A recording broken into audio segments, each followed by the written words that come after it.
내가 가수가 안 되어 있으면 실망할 거야?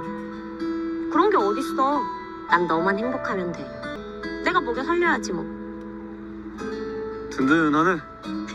睇咗15年韓劇嘅香港女仔，突然間有一日聽得明韓文 ，Let's play drama， 一齊嚟學韓文啦！咁我哋今日咧會睇韓劇《背着線在跑》入邊嘅第11集其中一個嘅情景嘅。咁個情景就講到咧，男主角就問女主角啦，如果自己做唔到歌手嘅話咧，女主角會唔會好失望？咁我哋一齊睇下佢哋之間講咗啲咩咯。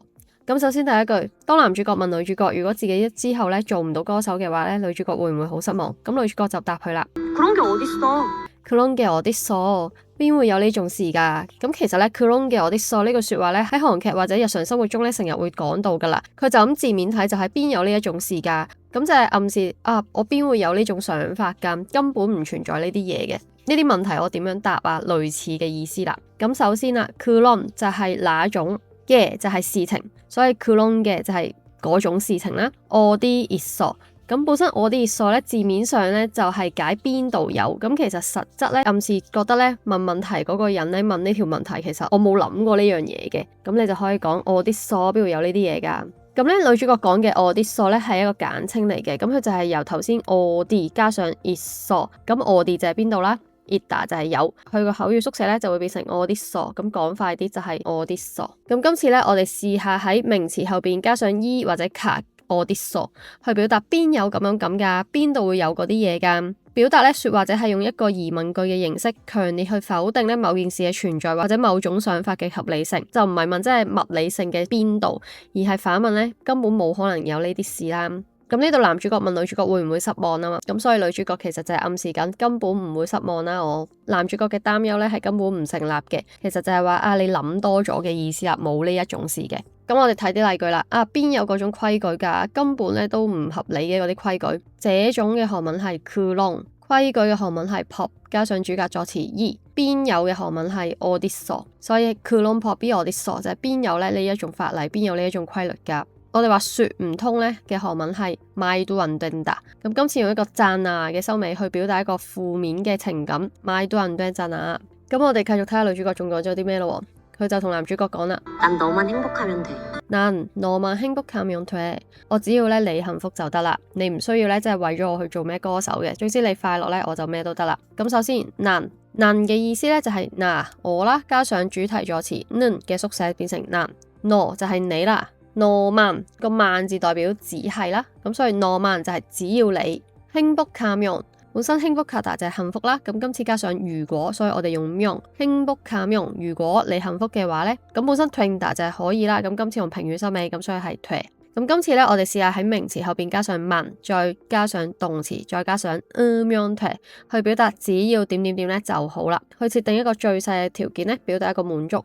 表達咧說話者咧表明喺所有可能嘅條件中咧，只要呢一個滿足咧就可以啦，其他咧都唔重要嘅。好，我哋睇啲例句啦。你健康咧就得啦。你嘅韓文係你加上主格助詞가，健康嘅韓文係건강하다。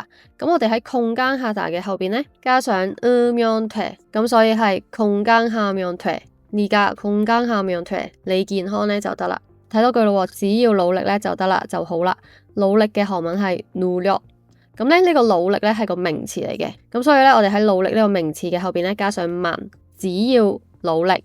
再喺後邊咧加一個動詞咯，努力嘅動詞咧係하다，咁我哋喺하다呢個動詞後邊加上면 된다，노력만 하면 된다，咁用平語收尾，所以係노력만 하면 돼嘅意思就係話咧只要努力咁就可以啦。咁喺我繼續講落去之前，買個少少嘅關子先。我嘅線上韓文課程咧即將會推出㗎啦。咁喺呢個韓文課程推出之前咧，我想收集你哋喺學韓文嘅時候咧遇到嘅困難。咁所以歡迎喺影片下方咧有個連結嘅，咁你 click 入去咧就可以預約同我嘅1對1 15分鐘嘅面談。咁面談完咗之後咧，我就會免費送你一份我自創嘅漢字韓文音對照表。而我之後嘅線上付費課程咧，我都會根據你哋嘅痛點咧去編寫嘅。咁所以記得唔好錯過啦。咁女主角再繼續講咯。내가 먹여 살려야지 뭐。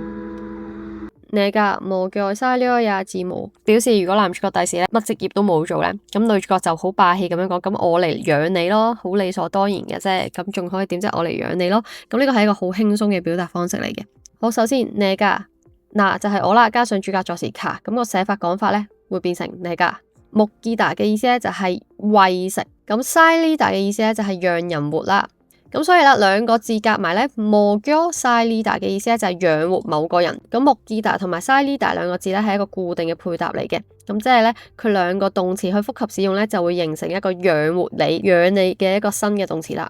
咁再喺個動詞後邊咧加上或者呀字嘅意思就係話我梗係要做前面嗰個動詞啦。咁即係女主角話如果你第時乜都做唔到，我應該我當然會養你啦。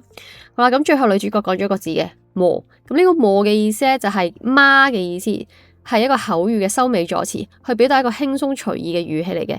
咁咧你唔講呢個字都得嘅，咁但係你講咗呢個字咧就表達你係一個好輕鬆嘅狀態，你都覺得冇乜特別啫，我養你咯嗰個意思。咁今次咧，我哋試下用個磨字去作一個收尾，去表達一個就這樣啦，就咁啦。咁將呢個磨字放喺語尾咧，表示呢件事咧冇咩特別嘅，就係咁樣。咁樣令到成句句子咧個語氣咧更加輕鬆灑脫，同冇壓迫感嘅，即係冇壓力嘅。我咪養你咯，冇乜嘢嘅。咁係一個輕鬆嘅語氣嚟嘅。咁我哋睇啲例句啦。咁咪做咯，有咩辦法啫？冇咩辦法噶。咁我哋話做嘅韓文係하다。咁我哋喺하다後邊咧加上要做。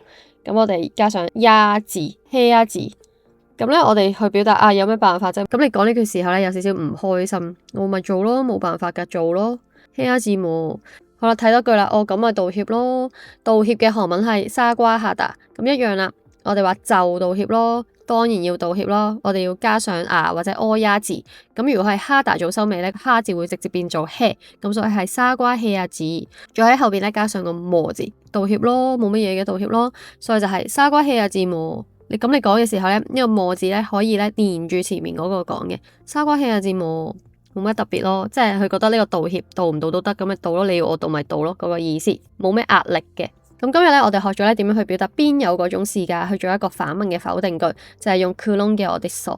第二啦，我哋學咗咧點樣表達只要乜乜乜就好啦，去表達一個最細嘅條件滿足，就係喺名詞後邊咧加上만，再加上動詞啦，再加上음연퇴。最後啦，我哋學咗咧點樣去表達養活某個人，就係用먹여 살리다，同埋去表達一個輕鬆嘅收尾，冇壓力嘅，對做前面講嗰件事咧冇咩壓力嘅，就係喺句尾咧加上個磨字。咁如果你都對背誦有一派呢同學期有興趣嘅話咧，記得睇翻我之前嘅教學影片啦。咁亦都唔好錯過之後嘅教學影片啦。咁今日嘅影片嚟到呢度，我哋下條片再見，拜拜。